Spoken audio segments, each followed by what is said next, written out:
I think we will proceed with our agenda for today. The first matter up is an overview of the Minnesota State Patrol. And we have Colonel Matt Langer and Major Sean Meager here with us. We'll go with Colonel Langer first. Colonel Langer, nice to see you. If you would please identify yourself for the record, identify with whom you are associated, and proceed with your overview, please. Good afternoon, Mr. Chair, members of the committee. My name is Matt Langer, and I have the honor and privilege of serving as Chief of the Minnesota State Patrol, a position I've had for several years. I've been with the State Patrol since 1999, and I truly enjoy what I do, and I do enjoy being before the Transportation Committee. So happy to jump right into the PowerPoint, Jordan, if you'd like to fire that up, and we'll get on with the presentation, because I know everybody's got at least one agenda item and other business to take care of today. We'll go to the next slide. The mission of the Minnesota State Patrol. So if you look at 299D, that's the statute that provides our authority in the law. The mission statement of the Minnesota State Patrol comes really out of that statute, in that we protect and serve all people in the state through assistance, education, and enforcement, provide support to allied agencies, and provide for the safe, efficient movement of traffic on Minnesota's roadways. So if you've been around me before, you'll hear me talk often about assistance, education, and enforcement. Those are the three keys to our success. We will not educate our way out of every traffic safety problem. We will not enforce our way out of every traffic safety problem. Both education and enforcement are critical and fundamental to who we are and why we exist, is assisting people on the roadway, changing tires, helping those that run out of gas, the stalled vehicles. When it's 2 below on Saturday or Sunday, I assure you that we'll be helping plenty of folks that are stuck on the side of the road with various issues. Assisting other agencies is critical. We provide a lot of service to other agencies, both with their areas of expertise and things that they need help with, and they return those favors to us when they help us on the highways. And a key piece of our philosophy is that we like to keep traffic moving and keep people going from point A to point B in an efficient manner. Next slide. We have a vision statement that we adhere to or subscribe to, that we work as hard as we can to eliminate vehicle crashes in Minnesota through highly professional service and the implementation of evolving best practices.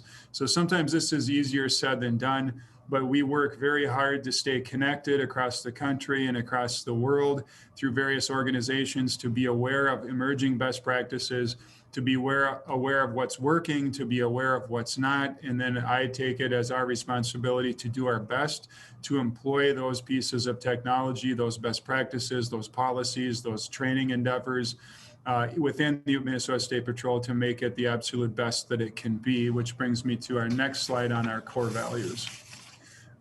These are near and dear to me. We've always, in my time with the State Patrol, had core values. This isn't new for us. It's not flash in a pan. It's not words on a wall. These are things that we expect of our employees when they're at work and when they're not. And it's respect, integrity, courage, honor, and excellence.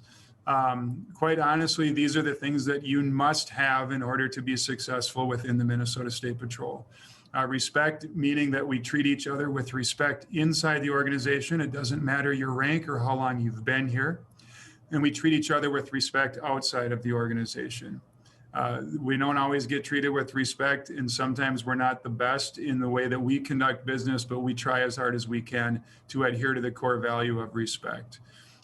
Integrity, we tell the truth. Sometimes it's not easy.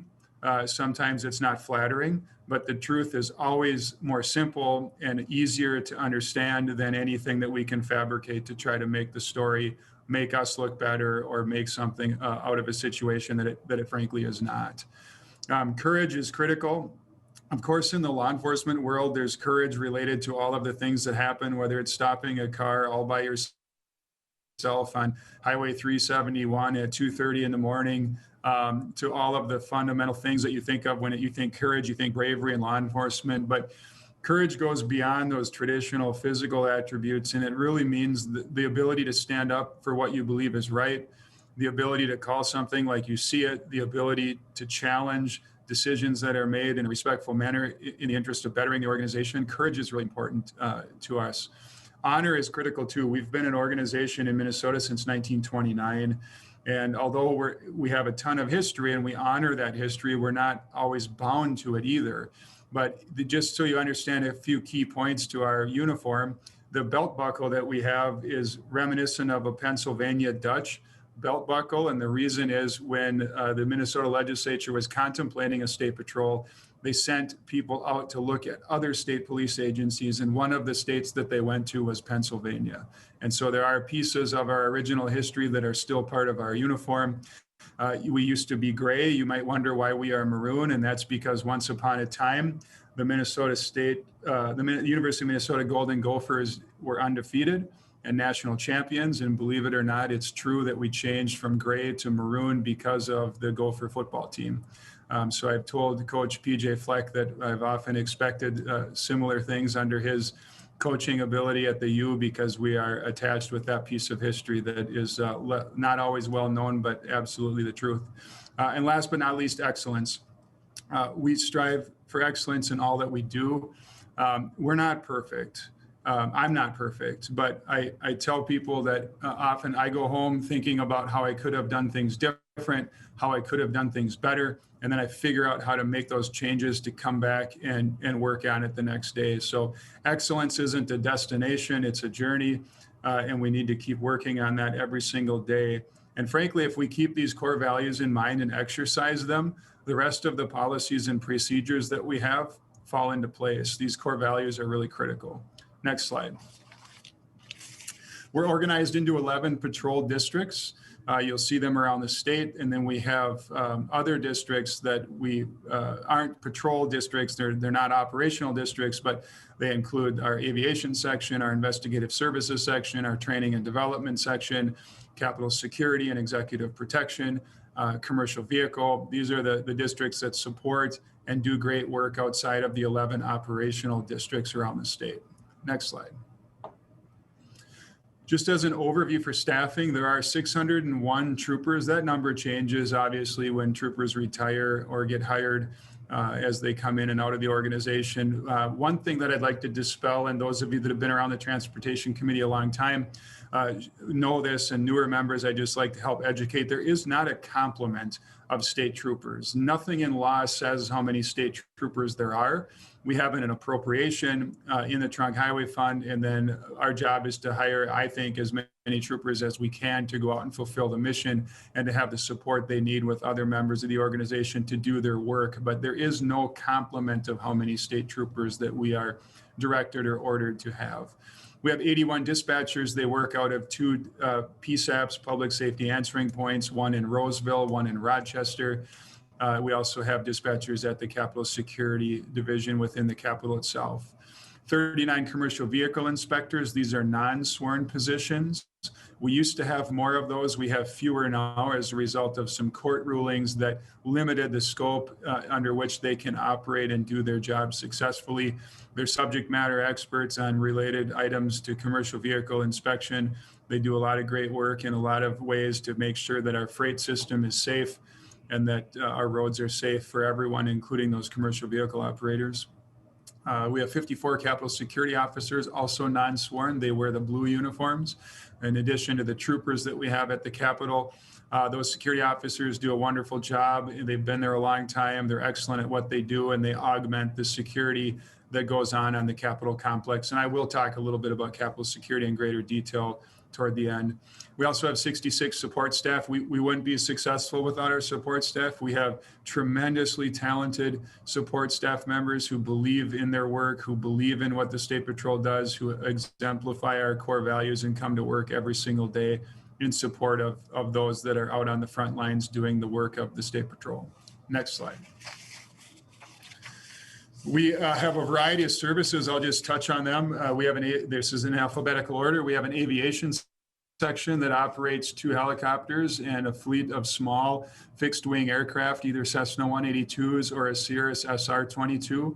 I will say that the Transportation Committee over the years has been extremely supportive of our aviation service, and they've helped us to maintain our fleet and overhaul our fleet to make it more efficient, more contemporaneous with current equipment, which makes it safer and better for our pilots and able to provide better service.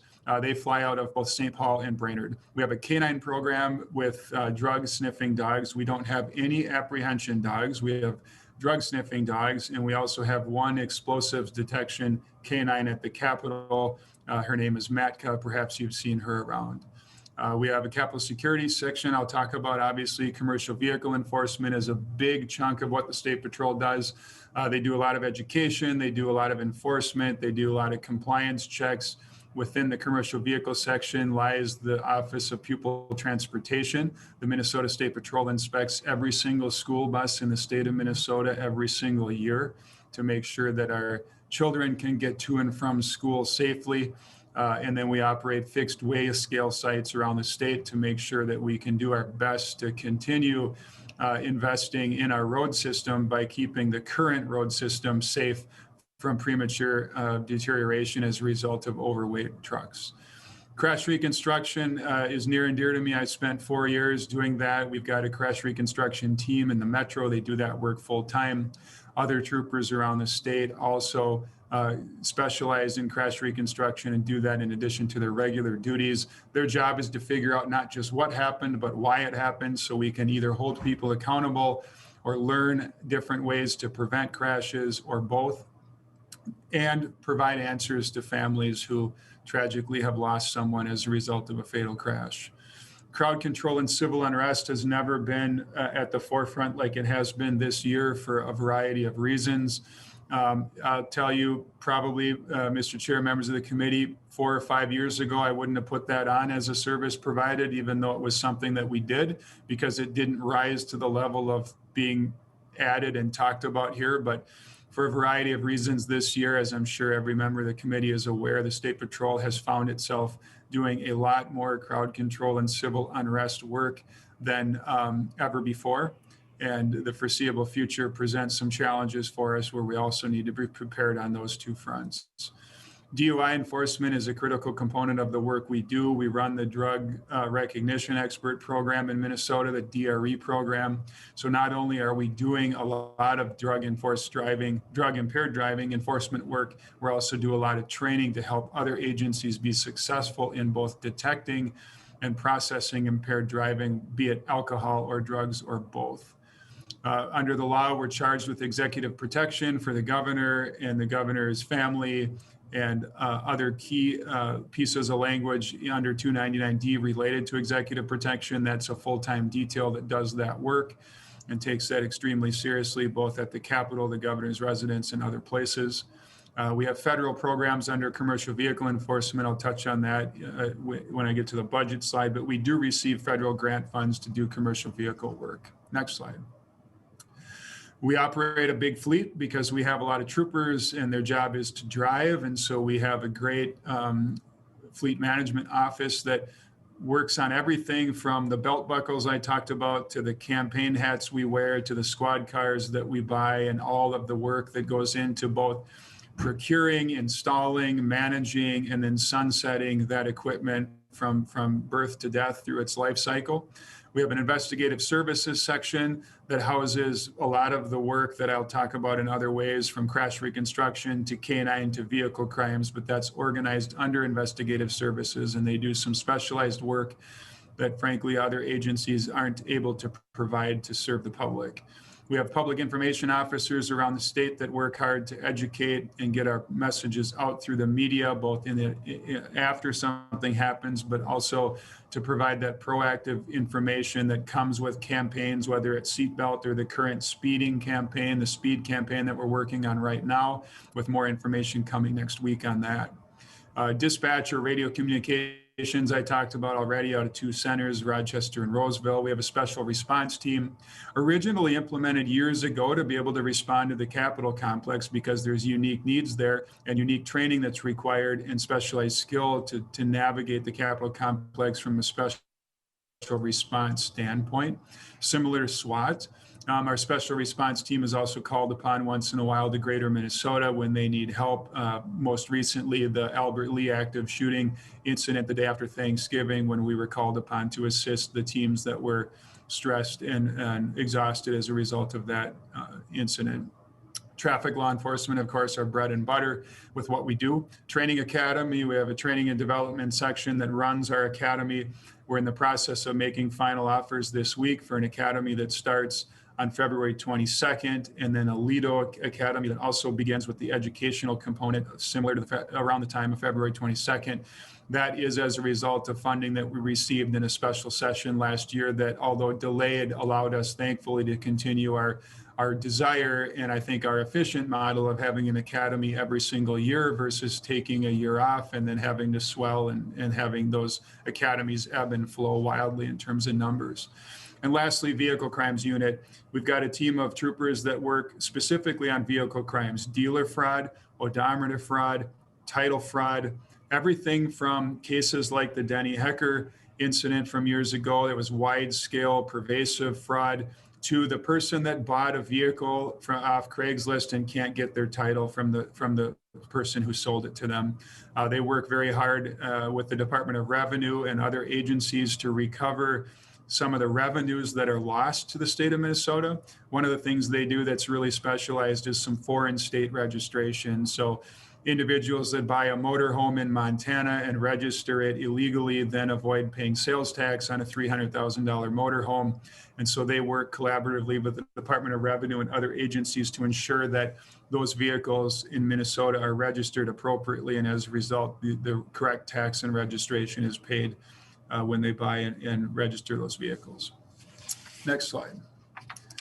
Just some key statistics, in a given year, just last year, 323,000 traffic stops resulting in 333 citations and warnings, about 25,000 of those for seatbelt, almost 5,000 impaired driving arrests, 38,500 distracted driving related stops. Those are not all hands-free violations, but all of the typical violations that show us or indicate distracted driving roll up into that number, including over the fog line, over the center line, follow too close, et cetera. We helped 70,000 motorists who needed it along the way, and our troopers investigated 19,000 crashes statewide. The photo you'll see, Trooper Jimmy Buggs. Jimmy came to us late in life after a 31-year career in the military and doing private security and loss prevention. He works out of Minneapolis and came through the Lido program, which many of you know about. So a great win for the State Patrol. He does a great job for us after his military career ended. Next slide. At the state capitol, we do a lot of work, as you see firsthand, especially when you're in session and not doing things remotely. I thought it'd be interesting and probably helpful to just key in on a few statistics and start with staffing. Jordan, if you'd slide next. This is our current staffing at the state capitol. These are the troopers and the Capitol security officers who work in and around the complex and do both the work at the state capitol, all of the buildings on the complex, and the governor's residence and the executive protection team. Next slide.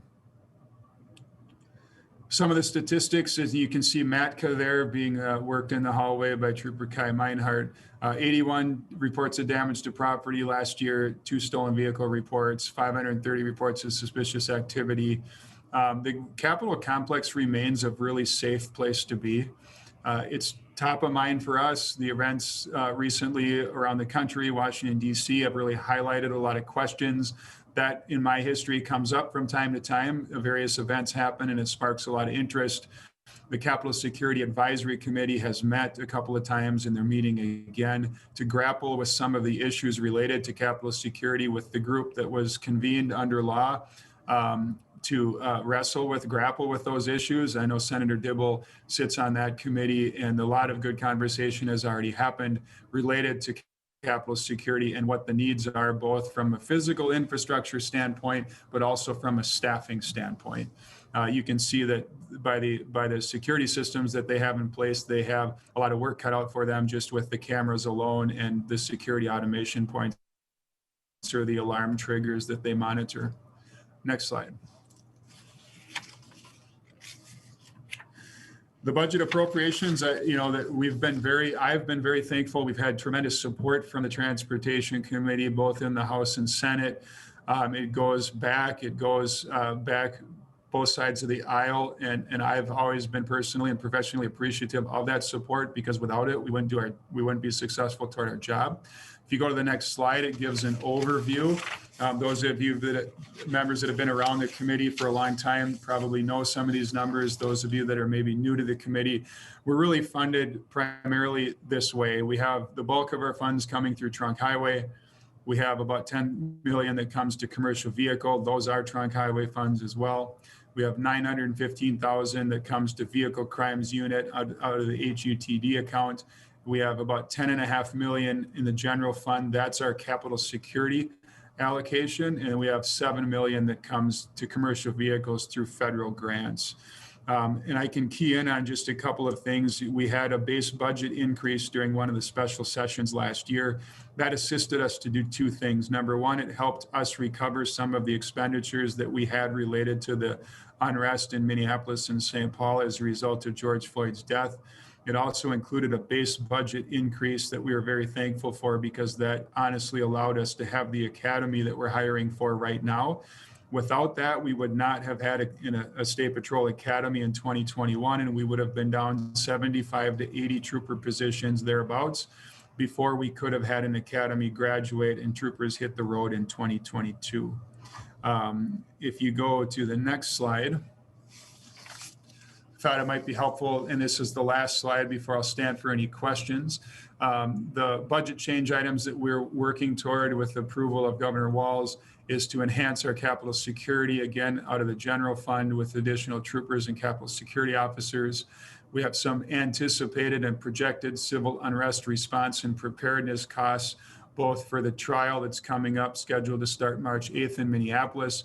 Trunk highway and general fund is impacted. And keep in mind, the general fund includes all of the work we do at the Capitol, both related to security during that trial that we're anticipating to start March 8th, but it also includes all of the work most recently that became relevant on January 6th with the event in Washington, D.C., and the subsequent need for us to do everything we can to ensure nothing similar happens in Minnesota. It included a period of time around that, and also includes an increase in capital security that we are doing right now and anticipate to continue for the foreseeable future. So that's why the funds are split there. We do not have body-worn cameras in the Minnesota State Patrol. Those are really commonplace now in law enforcement. There is a fiscal note that comes with that and some policy implications that we have squared away and are ready to talk about. And you'll see a good example there on the body-worn cameras. We split, so if we're going to buy 700 body-worn cameras to be deployed across the Minnesota State Patrol, we work really hard to split the funding appropriately across those appropriations so that we're using the funds as anticipated. If you see the next slide, or the next line down, 8.4% trooper salary increase, that's the tails. So in one of the special sessions last year, the legislature increased the salaries of State Patrol troopers by 8.4% and included the money to fund that through the end of this fiscal year. So one of the change items we have is to secure that funding in our base budget so that we can continue to fund the 8.4% salary increase that was provided. And last but not least, we have a request for carrying forward about $1.7 million. Because of the delay in the start of our academy, as a result of getting that money by special session, we can't complete both the traditional and Lido Academy before June 30th. And so consistent with my values and how I've done business before, we're either going to lose that money June 30th, but need it July 1st, or we're hopeful that we can secure carry forward language to just allow that amount of money to roll beyond June 30th into the first part of the next biennium, because we will have those new troopers in cadet status in the academy. And so we believe it to be just good government to be able to allow those funds to carry forward and continue that academy process that we cannot complete by June 30th. And next slide. That's it, Mr. Chair. Members, I stand for any questions. That was a lot of information in a one-way fashion by Zoom. I hope it was helpful, and I'd be happy to answer any questions that you, Mr. Chair, or members of the committee have. Thank you, Colonel Langer. Very helpful, very thorough overview. Before we go to member questions, you had one slide up that indicated a number of different services that, quite frankly, I didn't even realize that the troopers provided. And there is, relative to the Trunk Highway Fund, in terms of funding over $100 million to the troopers, relatively small amount of money comes out of the general fund.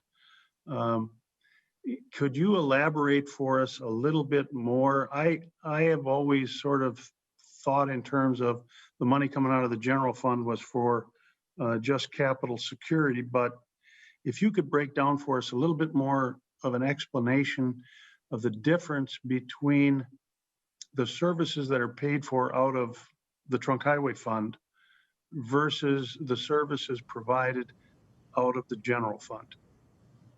Mr. Chair, good question. I certainly can. It's quite simple. The only services that we fund out of our general fund appropriation are those that are capital security and executive protection related. So there is rider language that comes with the appropriation, and it's quite specific, including that we're prohibited from transferring any troopers permanently from the Trunk Highway Fund to the general fund. And so we do take that quite seriously. And even when we buy equipment, we make sure that the troopers at the Capitol are receiving equipment out of the general fund, and the troopers that don't work there are receiving it out of their appropriate funding. To answer your question more specifically on services that are provided to off the Trunk Highway that aren't related to the Capitol, those are paid for out of the Trunk Highway Fund. And so if a trooper is assisting a deputy in Greater Minnesota at a domestic in a house, they're providing that assistance, and their funding is paid out of Trunk Highway. But if that trooper responds to the Capitol and works 2 shifts to help with Capitol security, we do shift their funding to ensure that they're paid appropriately out of the general fund. In the occurrences where the State Patrol is involved in law enforcement, anywhere in the state, doesn't make any difference. And,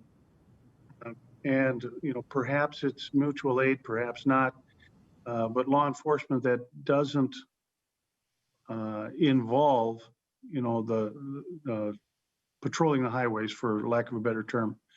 How do you keep track of what is paid out of the general fund or versus the Trunk Highway Fund, or under those circumstances it simply comes out of the Trunk Highway Fund, even though it may not necessarily be related to highway purposes? Mr. Chair, the latter is the answer to that question. But if I elaborate on that, so we can track the events in our CAD system. And so if a trooper is assisting another agency on a domestic, that's tracked in the computer-aided dispatch system, just like a traffic stop would be tracked, including the location of that event. And every year when we submit our information for the required Trunk Highway account report that MnDOT puts together, we track that. And in any given year, it's actually about 1% of our activity is spent off the Trunk Highway, but using Trunk Highway funds. And so make it very, very clear, our mission is patrolling highways. That's why we're here. That's our purpose. But as we all know, in Greater Minnesota especially, the troopers are relied upon by other agencies to help. And quite candidly, we rely on those other agencies to help us on the Trunk Highway. Now, the events recently, particularly in the city of Minneapolis and St. Paul, have really changed that, where the magnitude and the scope to which we've done some of that work is different than anything we've ever experienced. And so I think it's hard, in my opinion, to sort of, it's apples and oranges to talk about the trooper that assists every now and again the county sheriff's office versus, a deployment for the Chauvin trial that's coming up in the metro, where we'll likely have 300 troopers working in the city of Minneapolis during that period of time at their request. I hope that answered your question, Mr. Chair. Yeah, it really does. I think what I'm hearing is that, at least in the history of the patrol, the fact that the patrol was asked to come in and address the civil unrest is really an aberration in the history of the patrol, and historically a very, very small percentage of the work that you do and paid for out of the trunk highway fund is in effect evened out by the help that law enforcement agencies throughout the state give you on the highways. I sort of got it. Yep, Mr. Chair, that would be correct. For instance, today, just for historical context, we had 30 troopers assisting for the Super Bowl, 30. Just a few years ago for the work that went into that. Now, that's a very different dynamic than what we've experienced this year. But 30 versus 300, it's really a question about magnitude, and that's what right now is very different than anything we've experienced in the past related to our deployment to assist in those situations. Thank you, Colonel. Senator Dibble. Thank you, Mr. Chair. I just wanted to explore a couple of subjects quickly with Colonel Langer, if we might. One is the change items kind of went by pretty quickly.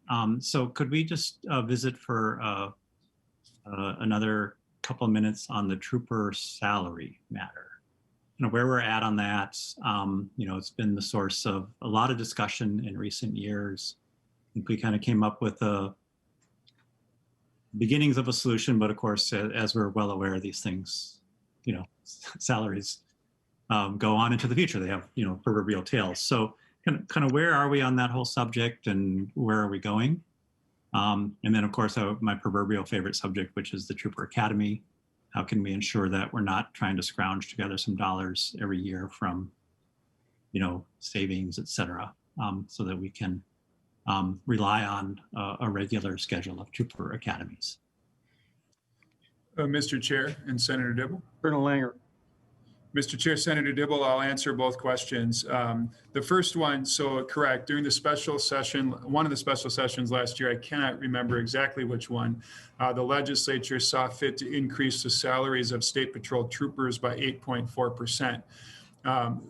Some of the questions I get that I think that you might be angling toward is the status right now is the 8.4% was given to State Patrol troopers. Those would be State Patrol troopers who are members of the MLEA, the union that represents state troopers and other state law enforcement officers. The 8.4% was not provided to lieutenants and above as written in law. It only applied to state troopers.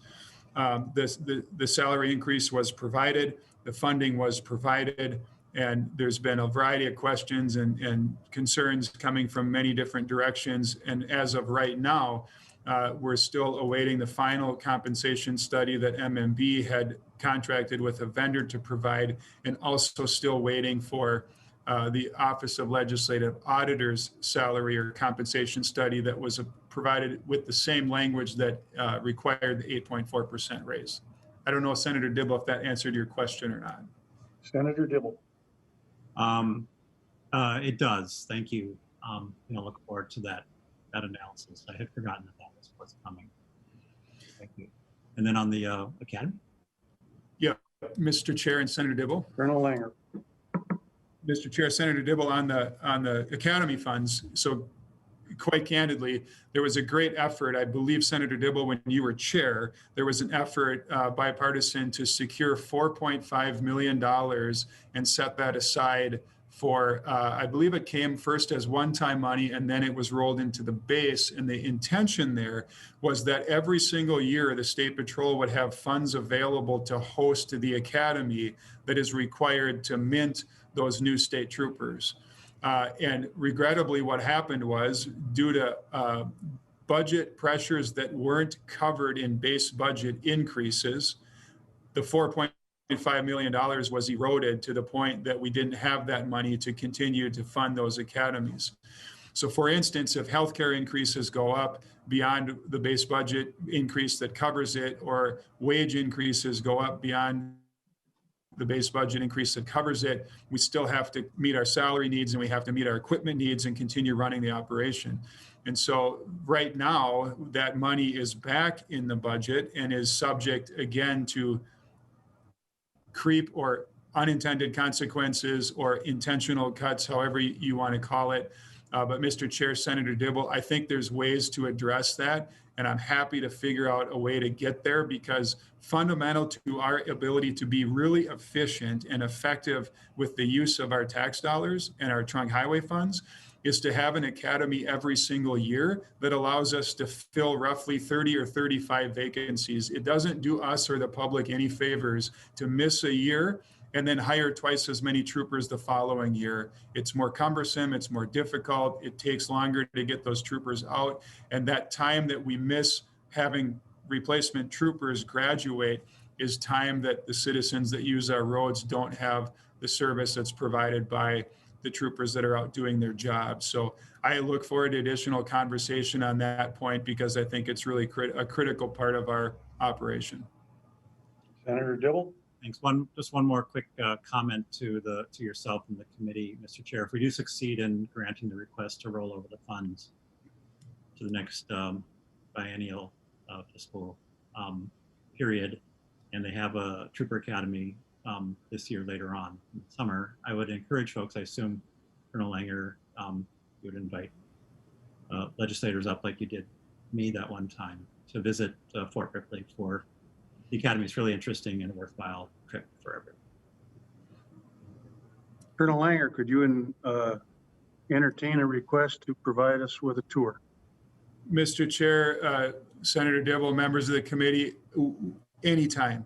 Absolutely anytime. Of course, we'll work on the COVID side of things, and hopefully that gets better really quickly. But I would be honored to safely get any of the members of the Transportation Committee up to Camp Ripley for an expedited tour to see what it's about, and to get a sense of the cadets who are there, why they're there, and what it means, and the staff who are training them to be able to demonstrate the pride they have in that process. I'd be honored to do it.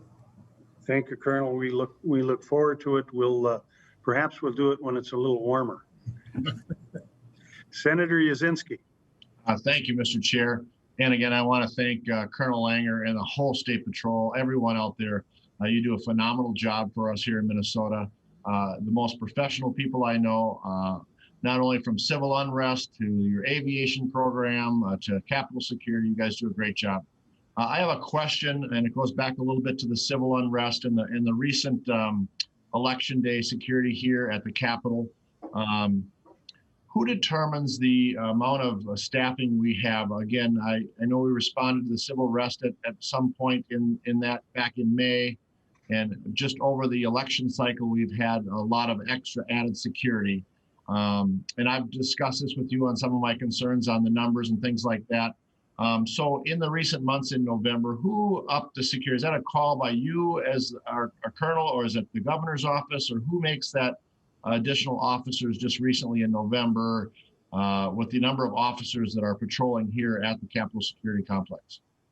Colonel Langer.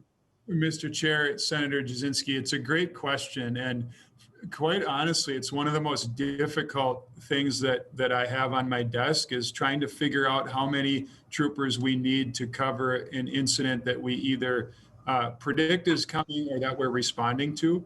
The simple answer to your question is the ultimate decision rests with me. I have responsibility, and the things that I always say is the criticism I can guarantee after the fact is we either had too many troopers or not enough troopers. And that seems to be the case no matter what incident we talk about. That said, a variety of people help provide the context and the input, both with our partners at St. Paul Police Department, the Ramsey County Sheriff's Office, certainly in consultation with Commissioner Harrington. But we do our very best to try to make the best decisions we can and then quickly adapt. And I've been through enough incidents that I'd much rather demobilize quickly than try to mobilize quickly, especially with some of the challenges we've seen lately and some of the things that people are intent on doing, to whether it's property or people or both. And so that environment honestly continues every Saturday, whether you've been seeing it or not. We've had groups at the Capitol with disparate opinion. We're expecting that again Saturday, and as a result, we'll be staffing up. But it's one of the most difficult questions to get to the bottom of, that being how many troopers do we need Saturday at noon to be at the Capitol? And thank you, Mr. Chair. And And I've called you on some concerns with the officers. So, and I know during the civil unrest period, there was a lot of instances where we had a specific threat. It was you've either got through intel somehow, you knew were coming. But over the election, did we have a specific threat here at the Capitol that we responded to, or were we responding just in a general overall environment? Colonel Langer. Mr. Chair, Senator Jasinski. So I think what you've seen in the media is widely reported. There were specific threats about, I think it was the end of December, that came to our state and one other state related to the Capitol, related to some executive protection issues. So we'd obviously been monitoring that and tracking it. On January 6th, I think if we get right to the heart of that day, we were aware of a planned event both on that day and that leading up to that day on the Sunday before that were advertised nationally and gave us some cause for concern. Again, not knowing if a group's going to show up here like they're saying they're going to be in the 49 other states, or if Minnesota won't have anybody attend. And so we tracked those. But I think, as Commissioner Harrington pointed out in the news conference related to that period of time on the day we did the news conference, I think he clearly articulated at that time there wasn't a specific credible threat to the Capitol at that moment. Thank you. And then one last question, by name, Mr. Chair. Senator Jasinski. We had also discussed over the past several years I've been on transportation of the recruitment, how things are going, and currently, and I know you said we go to about 30 to 35 vacancies per year, I think is what your numbers you just quoted a couple minutes ago. How are we doing in the recruitment process? At one time, we're having a difficult time. Thing where obviously some things were wages, some things going on like that. But the current recruitment environment, how is it right now? And are there things we can do to help that? Colonel Langer. Mr. Chair, Senator Jasinski, that's a really great question and also a really tough one. We have challenges with recruitment, not specifically because we're the State Patrol, but it's a very difficult environment to recruit, that being into this profession of law enforcement. Now, that challenge oftentimes people want to say, well, that started, on Memorial Day in 2020. That's not the case. Our recruitment challenges have been ongoing for several years. I think a variety of factors converge to make it difficult. But years ago, it wasn't unusual to have 1,000 applicants to want to become state trooper. And now, we'll try as hard as we can to fill 30 vacancies in the traditional academy. And it's very likely we'll either start with 30 or we'll start with a few fewer than 30. In other words, we're hiring every eligible and appropriate candidate that's up to our standards that can be successful without any extras. And so we have worked very intentionally, both within the organization, outside the organization, working with different groups, working with our community engagement director, community affairs director at the Department of Public Safety, and have really tried to hone in on the recruitment side. It's just very difficult right now. And I can't put my finger on any one thing why it's difficult. It's multiple things. But at the same time, the minute it can be sort of depressing to think about how difficult it is to recruit, when you stand at the academy or you meet the new cadets that are wanting to be state troopers, it's motivating every single time, because there are just absolutely phenomenal women and men that are still wanting to get into this profession, to be a state trooper, to make a difference both on our roads and in the communities within which they serve. But it's tough right now. Thank you, Mr. Chair. And just finally, again, want to say one last thing. Senator Jasinski. Anytime I have a question, and I know several senators are the same, if we have a question, you respond immediately and very professionally. And I just want to again say thank you. Thank you to all our State Patrol officers within the state. And thanks for answering my questions. Thank you, Mr. Chair. Senator Kiffmeyer. Thank you, Mr. Chair. Well, what a very interesting presentation, especially Colonel Langer, seeing the breadth and the depth of what state troopers do. I think most of us think you're just on the highways and you do something, and it's just kind of one of those that you just really see the numbers of a variety of areas, even the aviation and a variety of things. So we're very grateful for your work. Question that I have is in regards to mutual aid. So do State Patrol, I know there are mutual aid amongst, I think, maybe sheriff, police, local law enforcement. But when you're being asked in regards to 300 to come in during the Chauvin trial, do you have mutual aid agreements? How is that compensated for? You could just cover, and I may not even know the questions to ask, but if you could maybe cover that area mutually. Colonel Langer. Mr. Chair, Senator Kiffmeyer. So because we're a state agency, we don't have mutual aid agreements with other law enforcement agencies because by nature of why we exist, we provide that aid. That said, during periods of time in our history, whether it was working for this during the Super Bowl or the Republican National Convention, as just two examples, we do operate under a joint powers agreement at times with another entity who reimburses us for that specific work that isn't on the trunk highway. We don't have an agreement in place right now with the city of Minneapolis coming up for the Derek Chauvin trial.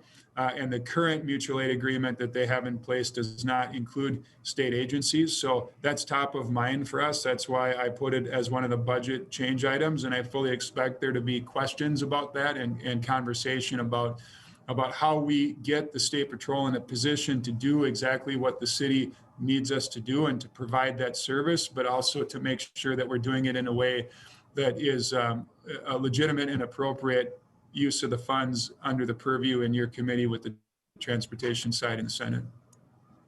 Senator Kiffmeyer. Yeah, thank you, Mr. Chair. I think that that was really helpful to just kind of get an understanding of that. I was thinking, how could mutual aid work with State Patrol? But it seems like joint powers agreements are really very important when you're providing, especially such a significant amount. Sometimes maybe it's just a few, like you mentioned, 25 in the Super Bowl or something like that. But this is really quite a very large and possibly more sustained. And so I think it's a concern that we do have.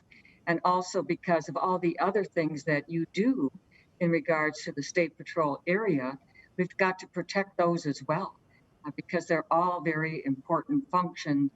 And that's a concern that I have, is that the use of the resources are such, and then these other very important areas may be left unable to be done properly. So thank you for the information, Mr. Chair. That's the only question I have today. Thank you, Senator Kiffmeyer.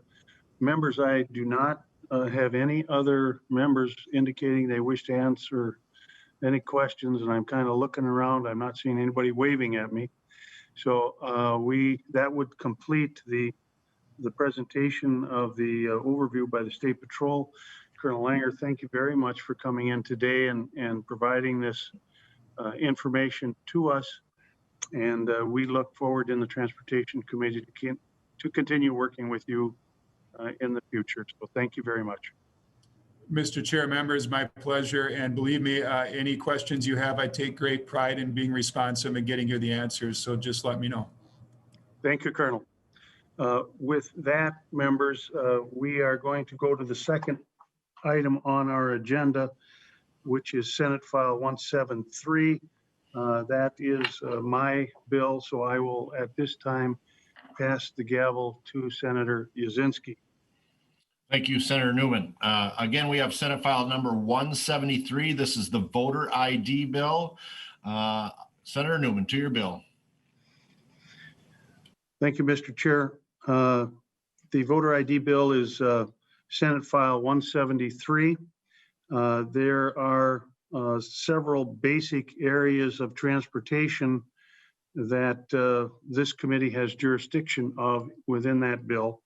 I'm going to indicate them very briefly, and then I'll ask Ms. Stengel if she would go through the specific sections of the bill that are relevant to this committee. The relevant areas in general that transportation has with respect to this bill is to cover those individuals who otherwise do not have a government issued photo identification card. The voter ID card created under this bill is done so under the authority of Department of Public Safety and the driver's license agents who are responsible for taking applications and processing and issuing the voter ID cards. This bill would require the Department of Public Safety to provide training to the driver's license agents on the process of issuing the voter ID cards. Third, we have jurisdiction over programming changes that will be required within the driver's license system. And there are fiscal implications for the Department of Public Safety budget and for the deputy registrars, all of which are addressed in the fiscal note. And finally, the bill creates a special revenue account to reimburse individuals for the cost of obtaining the voter ID card and the cost of obtaining the underlying documents necessary to get that voter ID card. This account will also be used for the purposes of paying the deputy registrars for their involvement in issuing the cards. Before I have Ms. Stengel go through the sections of the bill, I want to give you a very brief overview as to the basics of the bill. I'm doing so in hopes that it will help you understand the jurisdictional areas that fit within the concept of this bill. First of all, the bill itself is based on a United States Supreme Court case called Crawford versus Marion County. That's a 2008 United States Supreme Court case and is the overall legal basis for this bill. The Supreme Court case in 2008 ruled on a 2005 Indiana state voter ID statute in which the United States Supreme Court in that case determined that the Indiana statute was constitutional because it had certain protections in place so that voters were not disenfranchised. Briefly, the holding in Crawford was as follows. First, it held that the state has legitimate interests to prevent, detect, and deter voter fraud, to improve and modernize election procedures, and finally, to protect public confidence in the integrity of the voter or electoral process. Second, Crawford held that federal law authorizes states to use photo ID in the voting process. Next, Crawford determined that photo ID does in fact impose a burden on the right to vote, but by providing provisional balloting and free voter ID cards, that burden is mitigated.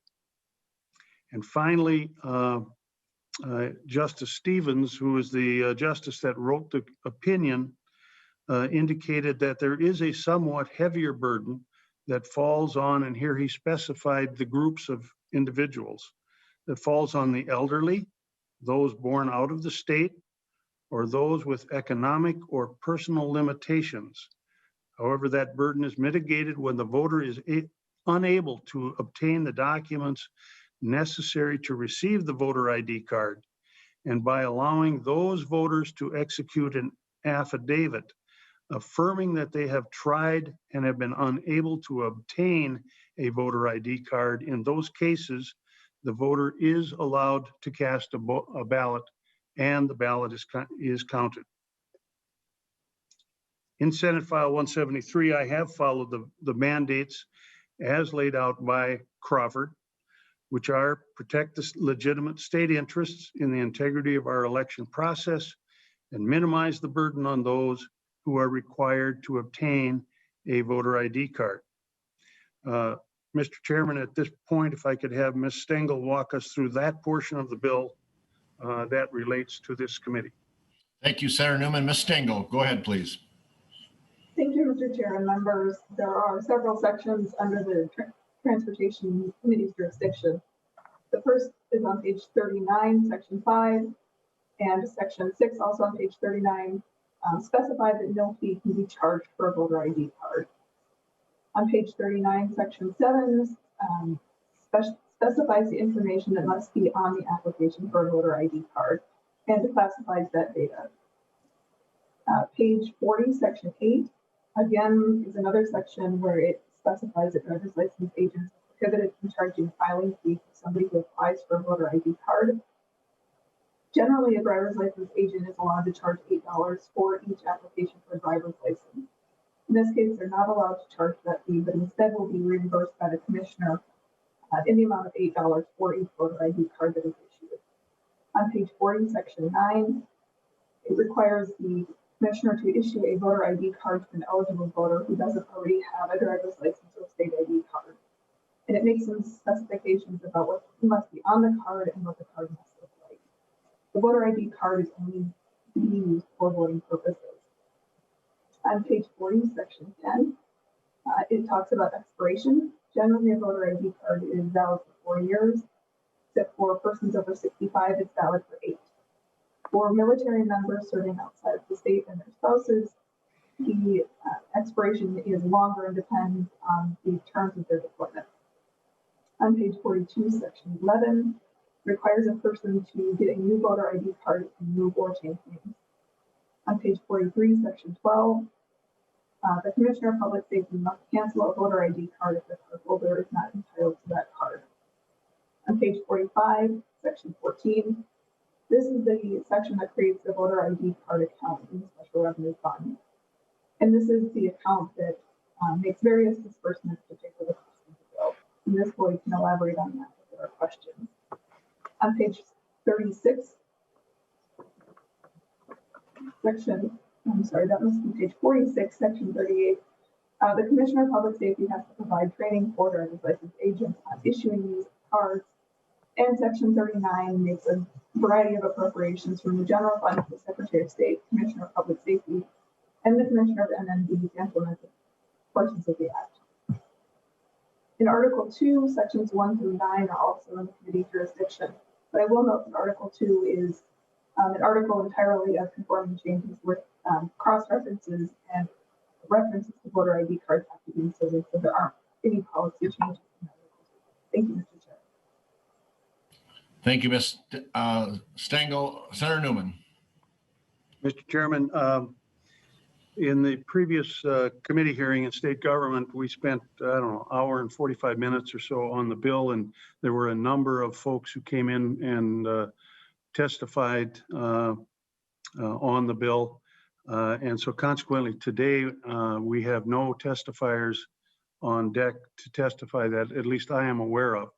And I have no further comments on the bill other than to indicate I'll do my best to answer any questions that members may have on the areas that this committee has jurisdiction of. Thank you, Senator Newman. And again, a reminder, those articles are sections, Article 1, sections 5 through 12, 14, 38, and 39. Senator Dibble.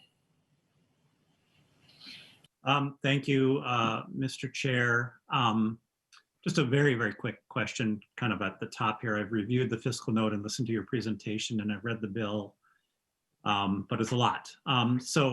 Just on the fiscal note, if I'm reading it correctly, there will be no fees or revenues or any revenue that's generated from this bill, that the dollars that flow into the special revenue fund for the purpose of the activities of the Department of Public Safety are coming from a general fund appropriation. Is that correct?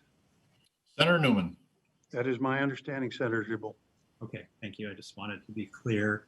And we're looking and maybe either Ms. Boyd or Ms. Stengel can help me. If I'm understanding correct, the cost of this in the coming biennium is 5.7 million, and in the following biennium, $8.5 million. Ms. Boyd. Mr. Chair and Senator, that is the total on the fiscal note, and that encompasses not just DPS costs, but costs of the Secretary of State, Minnesota Department of Health, I believe, is the other agency on the fiscal note. So yeah, that is a total listed on the front page, but it's not just for DPS. Senator Dibble. And essentially, those dollars would would be appropriated from the general fund and flow to those agencies for their responsibilities. Ms. Boyd. Mr. Chair and Senator, that's my understanding. Some of the money will be appropriated directly from general fund, and some of the money will be transferred from the general fund into the new voter ID card account. Great. Thank you. Thank you. Other questions from members? Senator Carlson. Thank you, Mr. Chair. And Senator Newman, I have a couple of questions, but first I wanted to tag on to that, the question about the costs. Are any of the costs, or let's say any of the revenues from the card going to be put into the counties where they're going to be processing some of the, they're going to have to do some of the processing at the polls, and then now I don't know if we're looking at the total cost, which includes the provisional ballots as well. So are the counties going to be reimbursed for their effort also, or is this an unfunded mandate? Senator Newman or Ms. Boyd? I'll take a shot at it, and then I'm going to ask Ms. Boyd to bail me out. There are certain deputy registrars that are employed at the county level. They would be reimbursed. The cost to the county involved in the actual election process, I do not believe that this bill reimburses the counties at that level, but I'd rely maybe on Ms. Boyd. She could help me out on that. Thanks, Senator Newman. Ms. Boyd. Mr. Chair and Senator, that's correct. There's a couple different levels to that. The Secretary of State in their section of the fiscal note makes note that they don't have an estimate for the costs related to the county work related to this bill, but acknowledges the bulk of the operating costs will fall on the local governments. In DPS, the driver's license agents will be reimbursed the cost of their filing fee that they will lose out on by not being able to charge for the voter ID card. So that money will come from the general fund to the new account for reimbursement to the local driver's license agent. Senator Carlson, does that answer your question? Yes, that's first question. But another question I have, just as a philosophical one. Senator Newman, you mentioned the results of the Crawford case, and you mentioned that in, I don't know if it was the third or the fourth item, that it minimizes the burden on elderly people, and you mentioned a couple of different groups. What does minimize mean? Does that mean that there's no burden? Or does it mean that there are still people that are going to be burdened by this? And then I'd like to know just, what number of people do you think are burdened by this? Senator Newman. When I use that language of minimal or minimized burden, I am using the language from the Crawford case. That is how Justice Stevens described it in his opinion. And I readily admit that there will be a burden on certain people, and the group, or I should say the groups of people that Justice Stevens identified in his opinion were elderly, those born out of the state, and those with economic or personal limitations. So there we are talking about economic limitations would be, of course, low-income folks. Those with personal limitations, we're probably talking about folks who have, to some degree, a disability. And Justice Stevens felt that if the voter is given the opportunity to cast a provisional ballot because they didn't have the proper ID, and is provided with a voter ID card at no expense, and that would include the cost of obtaining the necessary documents to get the voter ID card, that is an acceptable burden. I believe that the number of voters that we are actually dealing with who would have to get this voter ID card is really quite a small number of people. I believe it is fewer people than estimated by the Secretary of State in the fiscal note. And the reason I say that is that, you know, we have a certain number of legal voters in the state of Minnesota. And of those legal voters, many of them have a driver's license. Many of them have a Minnesota ID card. Many of them have military IDs. And when you come to the end of the subtraction, I sincerely believe that we are dealing with a fairly small number of individuals. So I hope that answers your question, Senator Carlson. Senator Carlson. Yeah, small, I guess, yes. Thank you. And folks, we have about 10 minutes left, so I want to continue on. Senator Johnson Stewart. Thank you, Chair. I have a really easy question. $8 million buys a lane mile of concrete. That's a lot of concrete, frankly. And I'm wondering about the value. I didn't know we had voter fraud in Minnesota. And I'm concerned about $8 million for this effort. Can somebody tell me what the motivation is, or why is this being proposed? I'll answer that Point of question, order, Mr. Mr. Chairman. Chair, can I step in for just a second?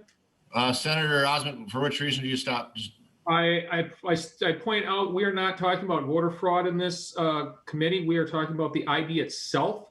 Voter fraud and anything related to the actual elections, which we've already started straying into with the questions and questions from Senator Carlson, are to voter fraud and provisional ballots. This has to do with the ID itself. We need to restrict ourselves to the ID itself. Chair. Aren't we required as a transportation committee to spend frugally? This seems, I just wonder, I'm just asking about the genesis. I'm going to go to Senator Newman. Senator Free Newman. to discuss the purpose of the bill. We're going to support its mechanism. Senator Newman, to your bill. Thank you, Mr. Chairman. I'm going to, I think that Senator Osmick's point is well taken. Nevertheless, I'm going to very briefly answer Senator Johnson Stewart's question. When we talk about photo ID, about the only thing that opponents of the bill want to talk about is voter fraud. And voter fraud is only one of the elements outlined in the Crawford case that justifies a photo ID bill. If you remember what I indicated, Senator Johnson Stewart, the state has a legitimate interest in preventing voter fraud, detecting and deterring voter fraud, modernizing the election procedures, and protecting the integrity of the electoral process. Those are all separate holdings within Crawford. So it isn't just voter fraud.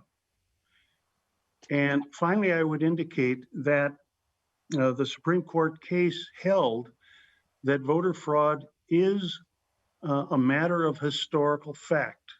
Moreover, there are convictions in every general election for voter fraud in the state of Minnesota. Secretary of State Simon has admitted, although I think his words were minuscule, voter fraud does occur in the state of Minnesota. So we can talk in circles all we want on the issue of voter fraud, but in my opinion, and in the opinion of Justice Kennedy, voter fraud does occur, but it's only one of the elements that we're talking about with respect to this bill. Thank you, Senator Newman. We're going to go next to Senator Kiffmeyer. Thank you, Mr. Chair. Excellent discussion, though. I would agree with what Senator Newman has said, and that the courts in this case, that even understanding that, but I also want to add some information. Currently, right now in Minnesota, there are about 4,007,000 voting age persons in Minnesota.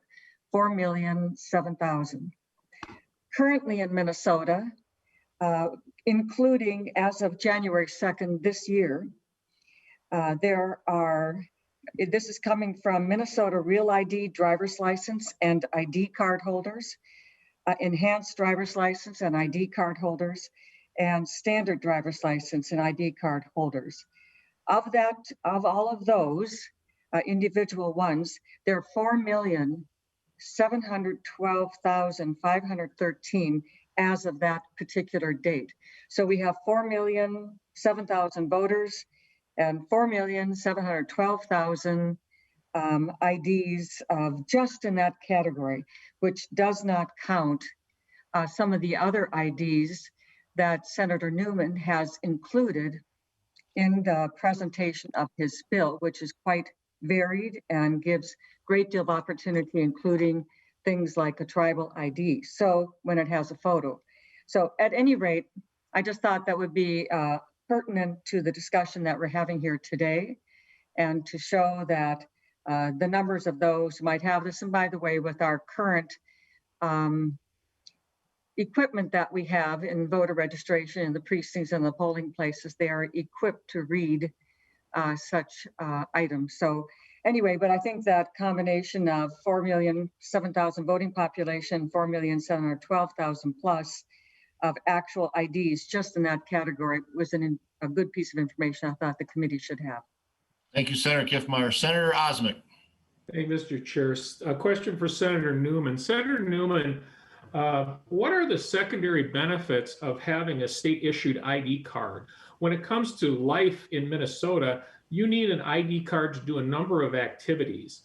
The secondary benefits of receiving a state-paid by the taxpayer ID card could easily be, because this is a form that can be used for employment verification. This is something that can be used for cashing checks for the few people who write checks anymore. Can you explain any other secondary benefits that the taxpayers are going to be providing to the recipients of a free state ID card?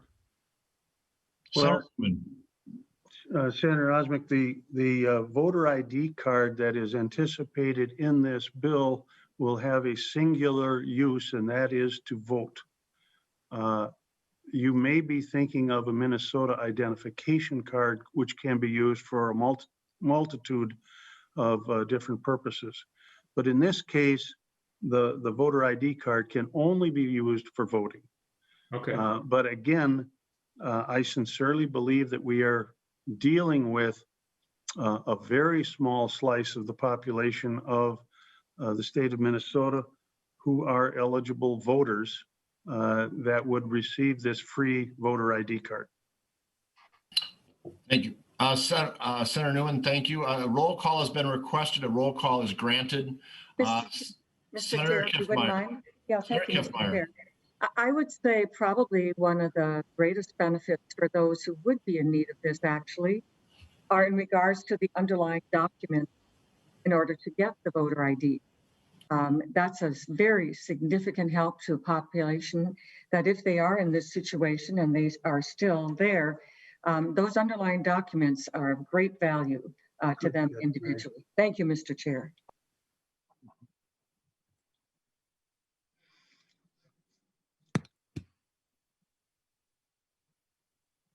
Senator Carlson, go ahead. Yes, thank you, Mr. Chair. I guess I'm still wondering what we're trying to accomplish here. When you have a voter ID card, how is that verified when you go to the polls? It seems to me that we're talking about a card that a person can carry in there, and it would probably be susceptible to counterfeiting the same way driver's licenses are and other identification cards are. And if this is only for voting, you either have to have some kind of screening at the polls, or if you had people that were just intent on doing voter fraud, they would be able to churn out these cards, by the thousands and use them for voting. Is there something that can prevent that? Senator Newman. Senator Carlson, I would dispute the statement that these voter ID cards are going to be able to be turned out by the thousands. They are cards that would be issued in the same manner as our driver's licenses or our Minnesota identification cards, the requirements to get this card are the same as would be necessary for a driver's license or a Minnesota ID card. What we're trying to accomplish is exactly what I've already stated a couple of times. In addition to the fraud that folks are concerned about, to prevent and detect, to modernize our system, and to safeguard the election process. So for instance, modernizing our election process. For most of the 20th century, photography was nowhere near as advanced as it is today. Today, we have digital photography. And so we can now literally in the 21st century that we could not do in the 20th century, take a receipt for a driver's license that contains the digital picture that is so easily transferred. And you can use that for purposes of the voting. So it's simply a tool, Senator Carlson, where at least in part what we're trying to do is modernize the system to take advantage of some of the things that have occurred recently. And I think that's a good idea.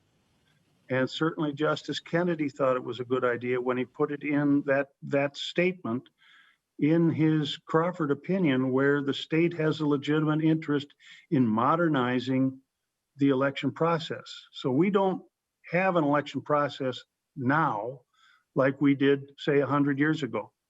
We modernize, and this is simply a step in that direction. Thank you, Senator Newman. I'm going to go to Senator Osmic, and then we're going to wrap up with Senator Newman's closing comments. Senator Osmic.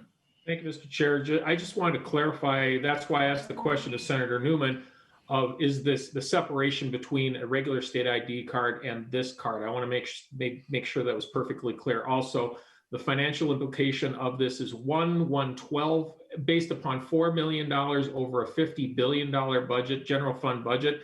This is 1/12,500ths of the budget, 0.00008 of the budget. And I would also move, as a matter of record in this roll call vote, that the results of this roll call also be printed in the Senate Journal. Thank you, Senator Osmic. With that, Senator Newman, closing comments. Mr.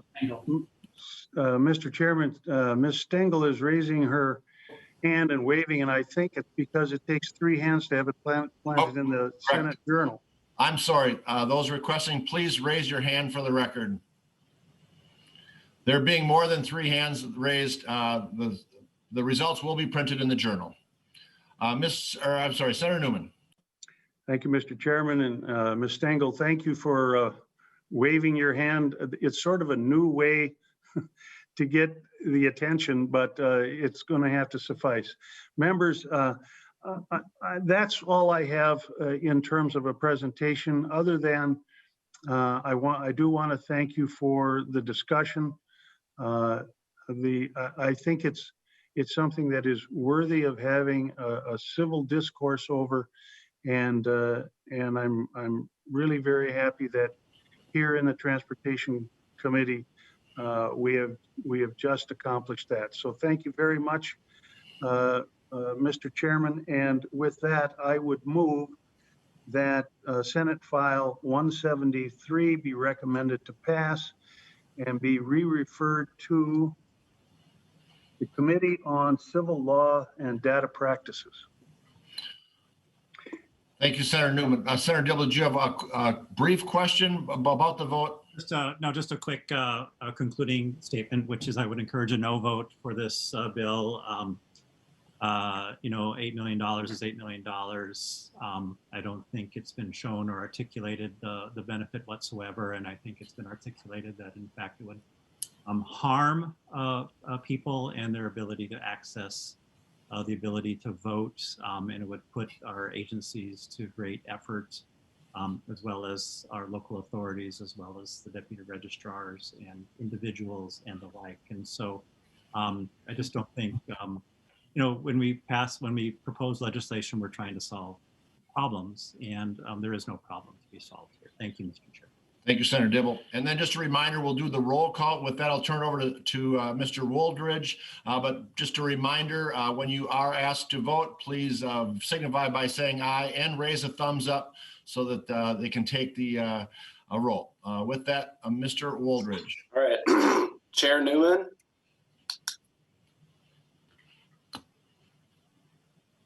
Aye. Senator Jasinski. Aye.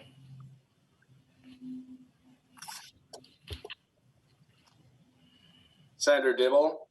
Nay. Senator Carlson. Nay.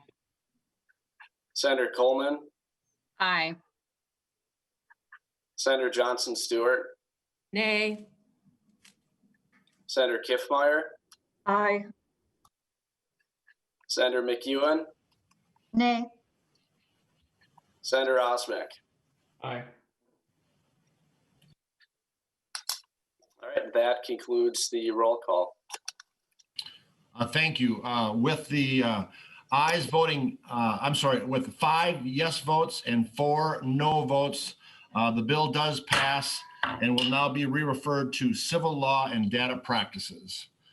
With there being no other thing on the agenda, we are hereby adjourned.